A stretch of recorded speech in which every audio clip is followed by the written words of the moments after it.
Honorables frères et sœurs, que le Seigneur vous bénisse. Bonjour à tous. Rendons à Dieu toute la gloire, louons et adorons son saint nom pour sa fidélité et sa présence dans nos vies.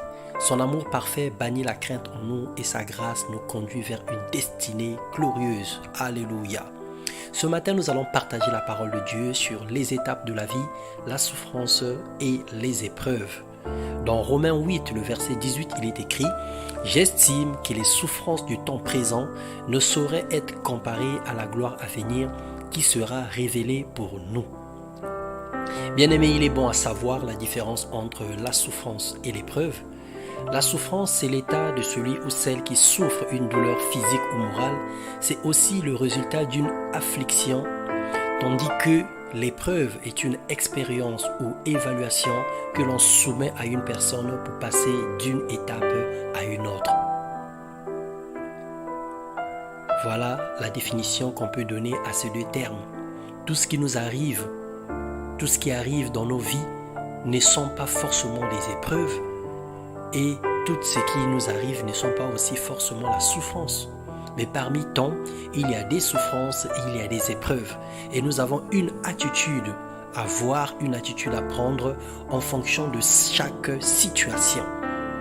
Dans Hébreux 10, le verset 32, il est écrit « Souvenez-vous de ces premiers jours où, après avoir été éclairés, vous avez soutenu un grand combat au milieu des souffrances. » Là, l'apôtre Paul nous parlait de la conversion. Lorsque nous venons à Dieu nouvellement, nous avons des grands défis à affronter, nous avons des situations compliquées et difficiles parce que nous avons des choix importants à faire. Ces moments sont souvent très douloureux, très difficiles, jusqu'à ce que nous allons apprendre à voler de nos propres ailes ou jusqu'à ce que nous allons atteindre la maturité spirituelle. Ce début est très douloureux.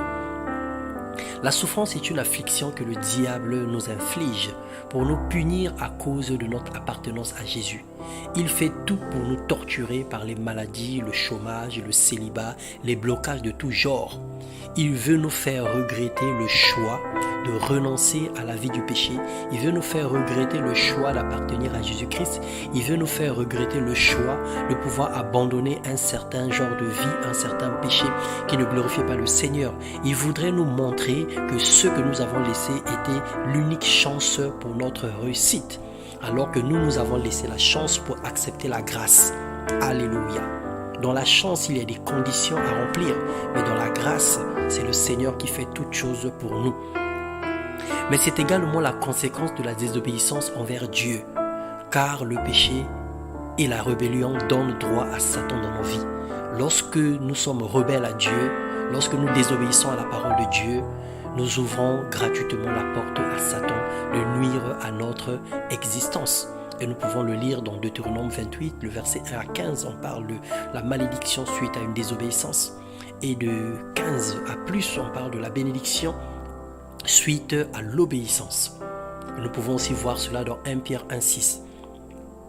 Mais la bonne nouvelle dans tout ça là, c'est que le malheur atteint souvent le juste, mais l'Éternel en délivre toujours, dit le Seigneur. Et la réelle repentance nous dégage du droit que Satan a sur nous. Lorsque nous sommes justes et que les souffrances nous arrivent de tous côtés, le Seigneur nous délivrera toujours de ces malheurs. Et lorsque nous sommes dans le péché, où nous avons commis des erreurs qui ont ouvert la porte à Satan, nous pouvons nous repentir sincèrement et refermer tout de suite cette porte. C'est pour ainsi dire que nous avons toujours une espérance en Jésus-Christ. Nous avons toujours la solution et nous pouvons régulièrement et à tout moment être sauvés de toutes les situations qui nous arrivent. Dans Jacques 1, le verset 2, il est écrit « Mes frères, regardez comme un sujet de joie complète les diverses épreuves auxquelles vous pouvez être exposés. En effet, si la souffrance est une affliction, mais l'épreuve, et si la souffrance est une affliction et que ça vient du diable, l'épreuve cependant vient de Dieu. Dans l'épreuve, on ne brûle pas les étapes, on ne fait pas de détour, on ne prend pas de raccourci, car Dieu permet l'épreuve pour notre formation, pour notre évaluation et notre élévation. Il nous forge, il forge notre caractère, il nous transforme par la parole, il nous taille pour être des personnes meilleures et nous emmener à la fermeté de la foi. Le Seigneur permet quelquefois les épreuves dans nos vies pour notre croissance spirituelle, pour notre expansion et pour notre élévation. Alors nous ne pouvons pas refuser les épreuves, combien même c'est douloureux et incompréhensible par moments. Alors que le Seigneur nous bénisse, soyons fermes et supportons patiemment nos épreuves. C'est le parcours obligatoire pour grandir et exceller avec Dieu. Et en ce qui concerne la souffrance, nous devons nous lever pour chasser loin dans le lieu aride toutes les situations malheureuses qui nous arrivent, qui n'ont rien à voir avec la volonté de Dieu. Et quand bien même nous sommes éprouvés dans l'épreuve, le Seigneur ne nous laisse pas complètement démunis. Le Seigneur nous montre toujours une lueur, le Seigneur nous montre toujours une petite lumière. Le Seigneur nous montre toujours un bout de chemin, un bout de tunnel. Le Seigneur ne peut pas nous abandonner dans une souffrance totale liée à l'épreuve. Le Seigneur ne le permet pas. Alors discerne les situations qui t'arrivent.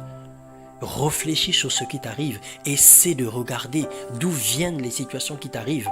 En fonction de cela, tu te lèveras et tu prendras une position afin que le Seigneur puisse venir à ton secours.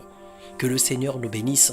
Nous avons dit que ce deuxième semestre était le semestre du bilan, était le semestre de l'expansion. Tout ce que nous n'avons pas pu faire de janvier à juin, alors par la grâce du Seigneur, nous allons l'accomplir entre juillet et décembre par la grâce de Dieu. Et nous allons passer à une autre étape. Gloire à Dieu, soyez bénis et soyez fortifiés dans vos maisons, dans vos familles, dans tout ce que vous êtes en train de faire. Dans le nom de Jésus. Amen.